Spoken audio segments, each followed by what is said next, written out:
cracking, y'all? You are now watching Boo TV. Appreciate you for stopping in. Like, comment, subscribe, hit the bell, stay notified, and let's get into the topic for today. This is a video I've been wanting to do for quite some time now. As I was just sitting down, looking into space and thinking, and I was like, Jerry West has a pretty impressive all-time career at the end of the day. I'm not saying that he needs to be mentioned in the greatest of all time debates. I'm not saying that. Not saying that he needs to be in the top 10. But regardless, I just never hear the guy being talked about. And then even when people talk about the greatest shooting guards of all time, the general consensus we hear is Michael Jordan number 1, Kobe Bryant number 2, Dwayne Wade number 3, James Harden number 4. That's what I keep hearing people say. Now, depending on where you want to put Jerry West, he was only 6'3", but he did play both point guard and shooting guard. So depending on where you want to put him, point or shooting, but if we classify him as a 6'3" shooting guard, because Dwayne Wade was 6'4", I think D Wade was. As a 6'3" shooting guard, despite Jerry West only having 1 championship and Dwayne Wade having 3, he has enough individual accolades and other things that you could consider putting him at number 3 after Jordan and Kobe, and bumping Dwayne Wade down to number 4. I think there's a valid argument about that. Because honestly, and I understand this is like, what if, blah, blah, blah, or whatever. This isn't how things actually played out. There's no doubt in my mind that Dwayne Wade would have retired with 1 championship had LeBron James and Chris Bosh not joined the Miami Heat. Wade wasn't winning another championship if they wouldn't assemble the Heatles, that super team. So I take that into consideration as well. Especially during an era where these were 2 superstars and 1 all-star, all 3 of them more or less in their youth and in their prime, some earlier in their prime than others. Whereas there weren't any other teams in the league at the time that had 3 players of that caliber at that age in their prime, somewhere in their prime. So that is that. Just want to say that, not to ruffle the feathers of the Dwayne Wade fans out there. D Wade, I'm just saying there's an argument to be made. But before I get into the video, let's just shake down some of the basics about Jerry West. No question about it. Like I said, 6'3", 175 pounds, drafted in 1960, 2nd overall in round 1. By the Lakers were called the Minneapolis Lakers at the time, not the Los Angeles Lakers. Played from 1960 to 1974. Even did some time coaching and played his entire career in Los Angeles. Now, as a player, Jerry West, listen to this. People out there's I got a lot of old heads and historians that are old heads in a good way. That are subscribers here and watch. So a lot of you guys know what was going on back in the day. But for the people that are watching that really don't know or haven't done the research or don't understand, listen to this guy's accolades, man. NBA champion, 1972, NBA Finals MVP, 1969. Yes, I believe he's the only person in NBA history to win MVP on the losing team. I think, don't quote me on that. 14-time NBA All-Star. Consecutively. NBA All-Star Game MVP, 10-time first team All-NBA, 2-time second team, 4-time All-NBA defensive first team, All-NBA defensive second team once, scoring champion once, assist leader once, made the anniversary team, yada, yada, yada. On his career statistics, almost 25,200 points for 27 points per game average on his career, and I think there's only like 3 or 4 players that have a higher career average than him. For rebounds, over 5,300 for 5.8 per game. Assists, 6,000 and over 6,200 for 6.7 assists per game. Jerry West was a beast, and sometimes I think his finals record kind of haunts him, and people don't really look at him as being as great as he was, because he went to what, 9 champions? He went to 9 finals, and he has a 1-8 NBA Finals record. And that rubs people the wrong way, because this guy's called Mr. Clutch, but he's 1-8 in the finals. But if you understood the era, I mean, hey, 1-8 is 1-8, but there weren't as many teams, and the teams that they had back then, a lot of them were loaded. So depending on how you want to look at it. Honestly, if it wasn't for Bill Russell and the Boston Celtics, Jerry West could probably have 5 or 6 championships. Not that they played the Celtics in every championship round, but they played the Celtics in the majority of them.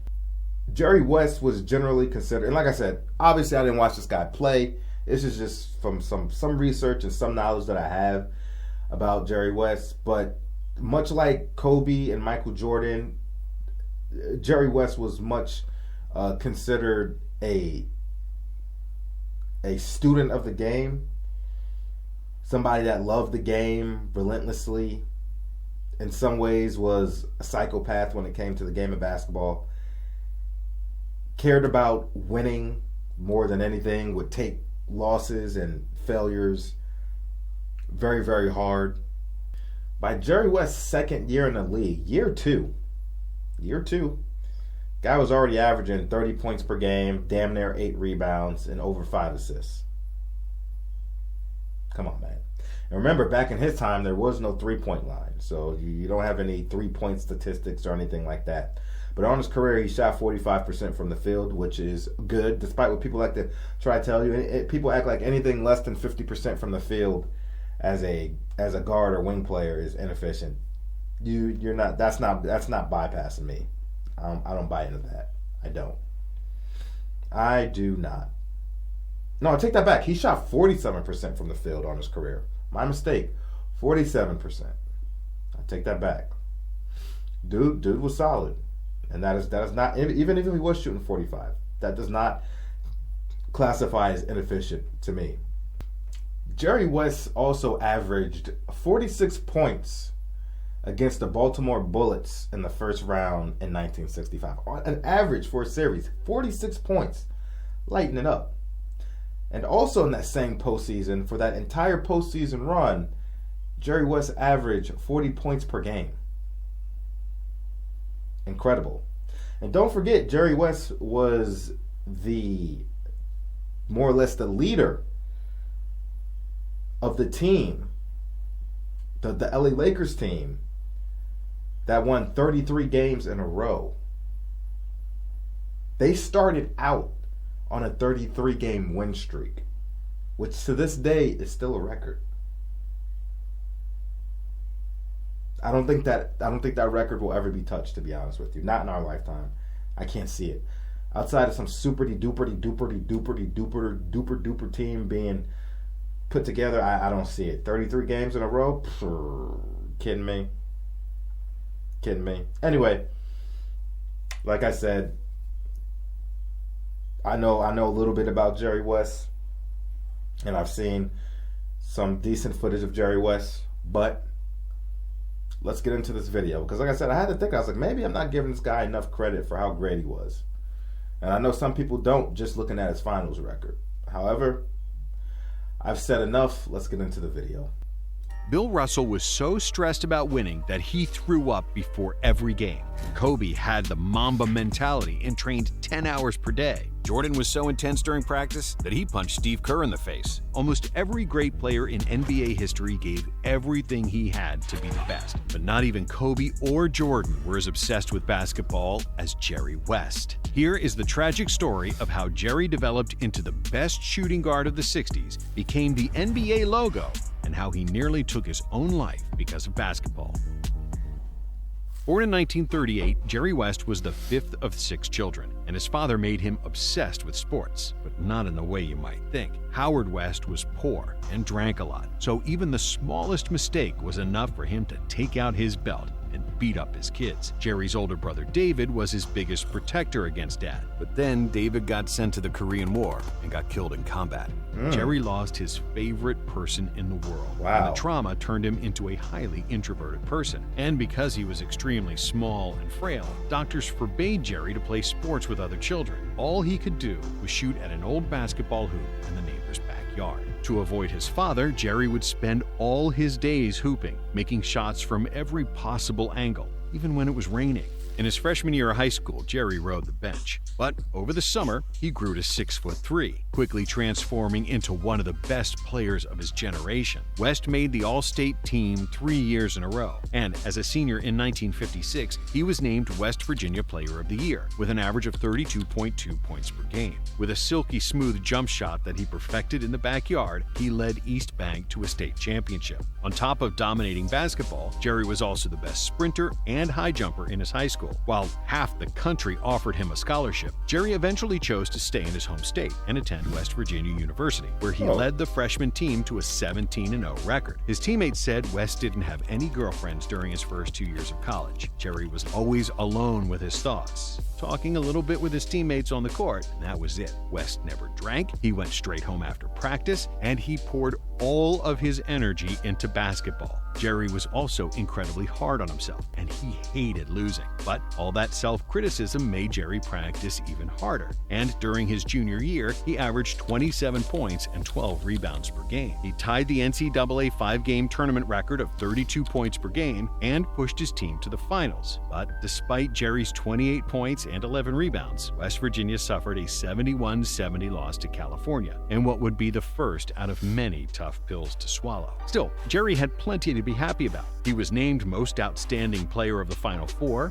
All-American, and Conference Player of the Year. In 3 years on the varsity team, he averaged 25 points and 13 rebounds per game. After college, West and Oscar Robertson co-captained the U.S. men's basketball team at the 1960 Summer Olympics, where they won the gold medal. Oscar and Jerry were then selected as the first 2 picks of the 1960 NBA draft. West was drafted by the Minneapolis Lakers a few months before they relocated to Los Angeles. When he got to L.A., Jerry still wasn't very social. His teammates started calling him Tweety Bird due to his high-pitched voice, but it didn't take long for everyone to stop teasing. At 6'3" and 175 pounds, West was on the smaller side, but what he lacked in size, he more than doubled in tenacity and defensive hustle. Jerry had no regard for his body and would throw himself after every loose ball, and during his career, he broke his nose a dozen times. West was also extremely athletic due to his track and field background and could fly 16 inches above the rim. Because of his fighting spirit and maniacal work ethic,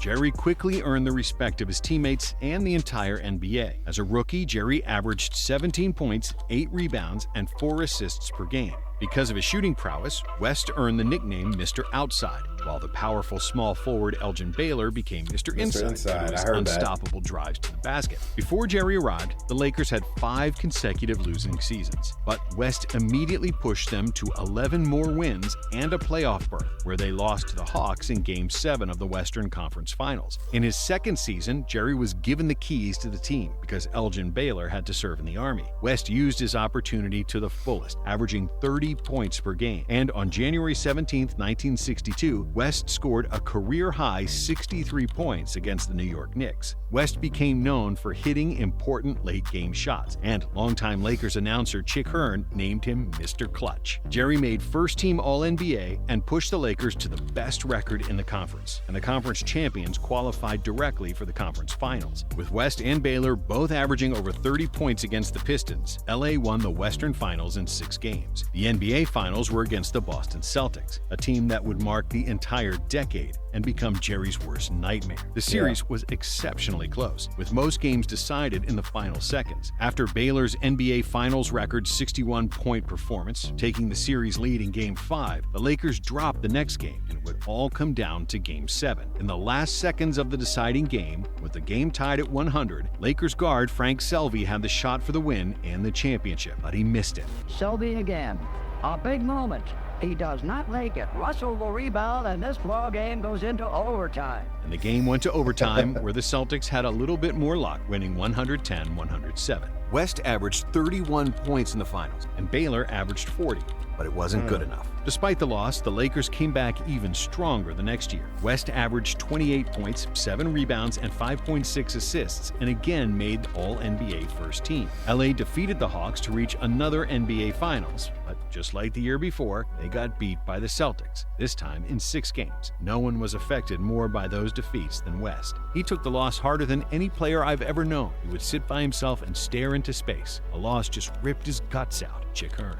West held himself to seemingly impossible standards. I'm surprised when the ball doesn't go into the hoop. I think I should make every shot, but the losses only made him work harder. In 1964, he led the Lakers in scoring, averaging his usual 28, 6, and 6, finishing in the top 5 in shooting efficiency. In a league dominated by big men, West was one of the few players who were efficient at shooting from long distances. The NBA didn't institute the three-point line until 1979, but Jerry was the only guy in the NBA who could consistently make jumpers from 20 feet or more. However, despite West's and Baylor's brilliance, the Lakers had a mediocre season, and they lost in the first round of the playoffs.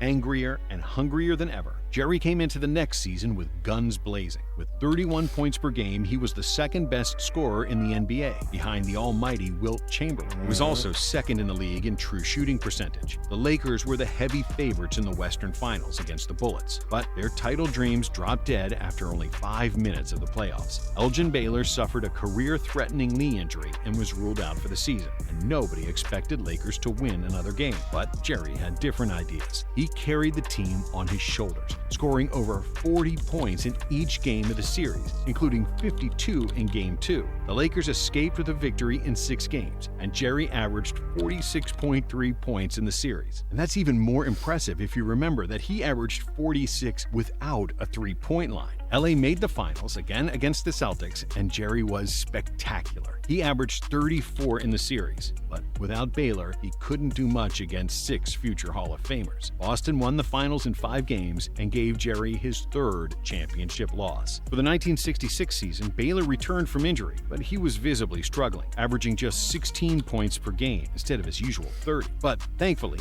he had Jerry to carry the offensive load. West averaged a career-high 31.3 points and 58% true shooting, which led the NBA. In the Western Finals, Jerry led the Lakers past the Hawks with 35, 6, and 6, shooting a phenomenal 53% from the field. In the finals, the Celtics were waiting for another duel. It seemed like Boston would cruise to another easy victory after they took a 3-1 lead in the series. The Lakers didn't want to quit. Baylor's 41 points propelled LA to a victory in Game 5, and Jerry's 32 points helped them win Game 6. In the deciding Game 7, Boston held a 16-point lead coming into the fourth quarter, but Jerry West was like a pit bull who wouldn't let go. He and the Lakers closed the gap and got the chance to win the game, but they fell short again, losing 95-93, despite 36 points from West. When he got home, Jerry was so angry that he didn't speak to his wife for weeks, aimlessly driving around every night to numb his pain. In 1967, the Lakers dropped off, and after a late season injury to West, LA got swept in the first round of the playoffs. In 1968, Jerry recovered, and the Lakers never looked better. Under a new coach, and with some filling pieces alongside him and Baylor, LA defeated the Bulls 4-1 in the first round, and then swept the Warriors in a series where West shot an unbelievable 63% from the field. In the finals, you guessed it, they played against Boston. After Game 4, the series was tied at 2 apiece, but in that game, Jerry injured his ankle. He wasn't playing at full strength in Games 5 or 6, and the Celtics stuck it to the Lakers once again. With 6 guys averaging over 14 points in the series, the Celtics had too many weapons, and nobody on the Lakers could rebound the ball against Bill Russell. Jerry averaged 31 points per game, but it still wasn't enough, and he was getting desperate. One off-season addition finally put a smile on Jerry's face. League MVP Wilt Chamberlain got traded to the Lakers, and LA looked destined to finally go all the way. Despite Chamberlain's poor relationship with coach Van Bredekolf, who nearly got decapitated by Wilt during one practice, the Lakers won a franchise record 55 games. Jerry led the team in scoring and was the Lakers' best player in the first 2 rounds of the playoffs. LA made the finals with relative ease, where for the first time, the aging Celtics were the underdog. Jerry opened the finals with 53 points in Game 1. After 5 games, the Lakers had a 3-2 lead, but the Celtics forced another Game 7. The home team won every game of the series, and the whole world expected the Lakers to win the championship in front of their fans. And before Game 7, the Lakers owner had put up thousands of balloons in the rafters of the Los Angeles Forum. But when the Celtics saw this, it gave them extra motivation, and Jerry was pissed by the Lakers' arrogance. Thanks to Russell's defense and his brilliant outlet passes, Boston killed the Lakers in transition, and LA was down by 15 after 3 quarters. Things looked bleak for LA, and when Wilt Chamberlain went down with a knee injury, another Boston title seemed like a formality. However, Jerry West was never going to go down without a fight, and he went berserk in the 4th. The Lakers closed the gap to 103-102. Now the Lakers within 1 point of the lead with about 3 to go. The Lakers coach then refused to put Wilt back in the game due to their personal beef, and he wanted to prove that he could win the title without Chamberlain. But despite West's triple-double of 42 points, 13 rebounds, and 12 assists, Boston survived and won the game by 2 points. Time has run out and the Boston Celtics have done it again.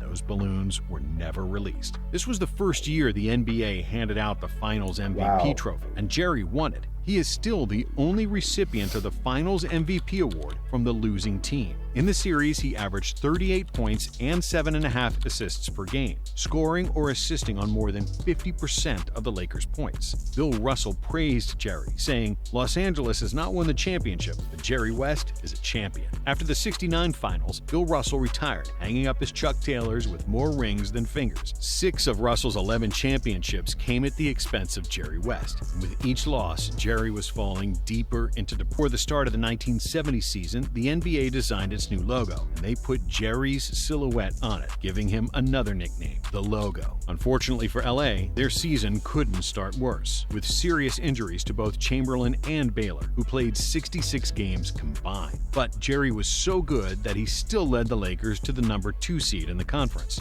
Jerry's the guy we end up giving the ball to, and the whole thing falls on his shoulders, and he ends up having to carry us. West led the NBA in scoring with 31.2 points per game, on top of making the first team all-defense. In the playoffs, LA won their first playoff series in 7 games, and then Jerry thrashed the number 1 seeded Hawks to make it to another NBA Finals, for the first time not against the Celtics. Without Bill Russell, the New York Knicks had the best record in the NBA, and the league MVP, Willis Reed. LA and New York split the first 2 games, and in Game 3, DeBusschere hit a mid-range jump shot with 3 seconds left to put the Knicks ahead 102-100, and the Lakers had no timeouts left. They only had time for a Hail Mary shot, and they gave the ball to West, who raced past Walt Frazier and threw up a 60-foot shot, which miraculously found the target. West throws it up. He makes it. Frazier later said that Jerry was crazy and that he could see the conviction in Jerry's eyes, that he was going to make that shot. But the three-point line had not been introduced yet, so his 60-footer only just tied the game. In overtime, West sprained his left hand, and the Knicks won 111-108.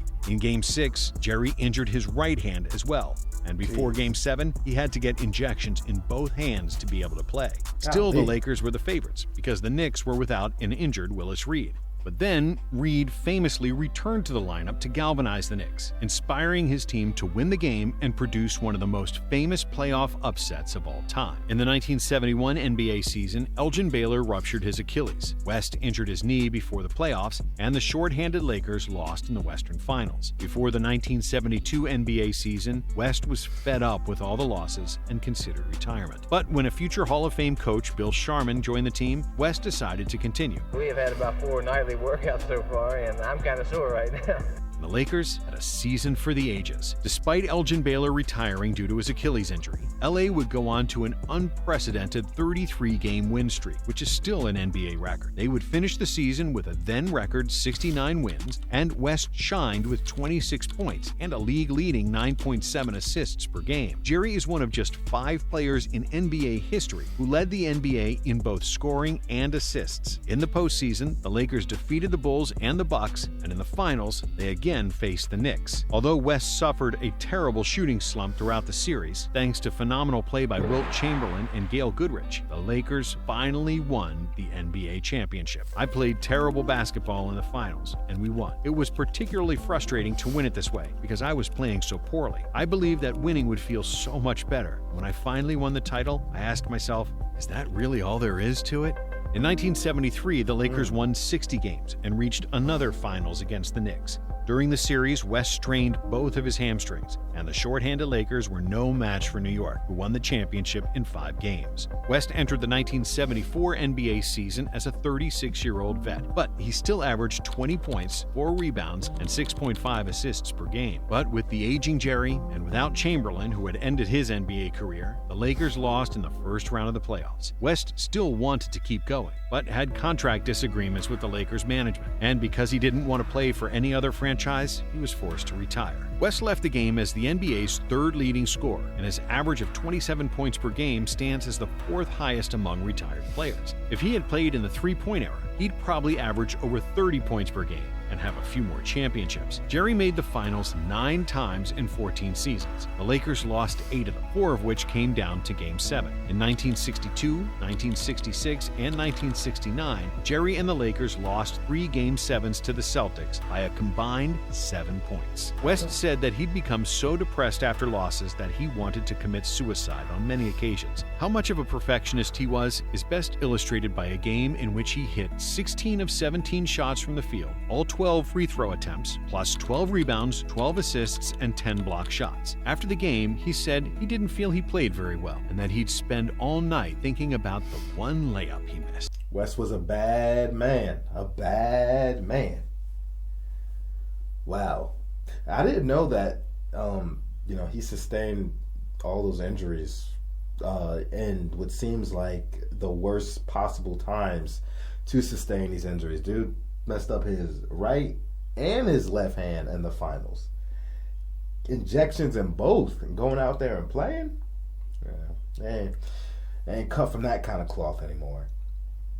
But yeah, and I think with Elgin Baylor retiring that season, I think that added extra layer of motivation for the team to, let's go ahead and get this done. I think that played, some part in that, if you want to say rejuvenated season that they had.